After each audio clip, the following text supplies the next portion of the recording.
from the TV series Obi-Wan. What's being rendered right now, we have about 18 million pixels from wall edge to wall edge being rendered on these LED walls. And if you look at this is actually refreshing in real time. What that means is that it's refreshing at a frame rate that matches our camera over here. So speaking of the camera, the full trick here is that we're actually trying to make this work from the point of view of the camera. And if you look at the TV monitors to either end of the volume, you see what the camera is seeing. So what we're actually doing here is, this red border that you see behind me represents the magic window that we call the frustum. And as the camera moves around the world, the frustum is redrawing and correcting the perspective so that we have an image that matches the camera. So if I can get a volunteer, we can put one of you guys inside Sully. All right, over here. Yeah, so this is different than like a painted backing. That you can actually have an infinite amount of depth in the background. It always looks correct from the camera's perspective.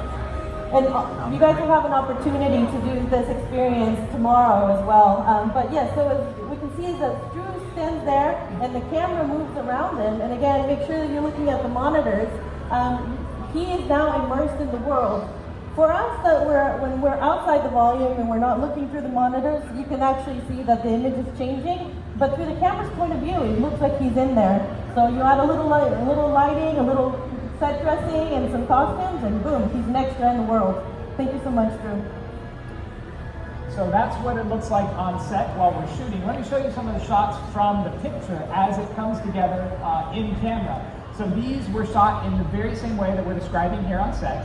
The volume that we shot this in was actually a bit larger, but if we pulled off the illusion together between the Island Visual Effects team, the DP, the production department, the art department, you hopefully can't tell what's on the LED wall and what's real.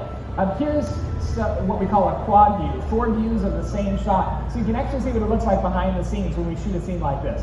And interestingly, for this particular setup, the set decoration is relatively sparse, but through the camera's perspective, it's just enough to pull off the illusion. I like this camera here too. Yeah, and we use blending techniques. We have a colorist that's usually working live with us during the production to make that transition seamless so that you can't perceive where the digital world begins and the practical world ends. And this environment in particular was really cool because as you can see in this shot, that the camera is actually moving around the world zigzagging in a way that it actually makes the environment look much larger than it actually is, when in fact we're in a volume that's not too much bigger than this one. So yeah, some very clever design of the camera moves in this one. So of course we can use it to go to crazy places that you've never seen before in Star Wars, but we can also bring any real world location onto the soundstage. That's right. So here we can go to the desert, and with the click of a button we can go to San Francisco and then back to another desert environment.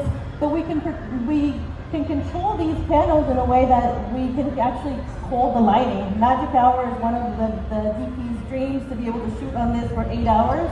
And we can do that in the volume because we can just hold that image for much longer than you would get if you were shooting outside. So for a very efficient team, a couple of people can go to a new location, bring that back to a soundstage, and you can go in 4 or 5 locations in one day, which is an amazing opportunity for a production to be able to bring that kind of production value into one soundstage. This is an example, next that we're going to pull up for you is from Percy Jackson, and this is a scene that you shot up in Vancouver, actually. Yeah, that's right. We have a volume in Vancouver where we filmed this, and speaking of bringing the environment to us, we were in Vancouver and we didn't have to travel all the way. This is the Met in New York City. We brought the Met to us, and we did some really clever design here with the art department to figure out what needed to be practical and what could be digital to fit in the volume. And you can see, if we did our job right, that when we look at the final image, it's really hard to see the difference of what was real and what wasn't. The whole goal of all these tools is just to have another tool in the toolbox for our creatives. It always starts with a story. It's driven from there.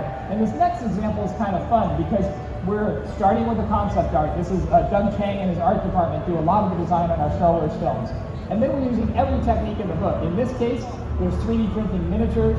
There was a tabletop miniature that was built, painted, and scanned. And then we took that scanned 3D model and put it on an LED wall to create the final shot, the final illusion that you see in the show, which is actually pretty much, this shot on its own is kind of a combination of every technique. There's computer graphics in there.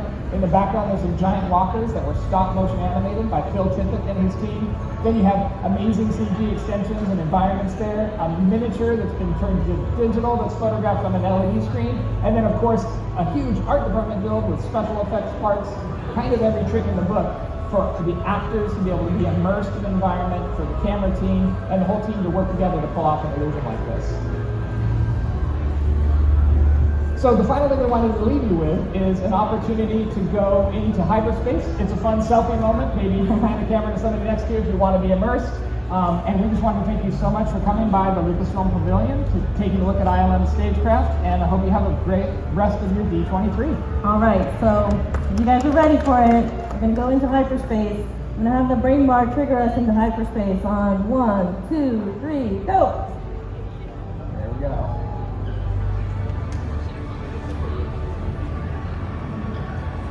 Thank you all so very much. Thank you guys so much. Next, we are going to make our way to Disney Experience.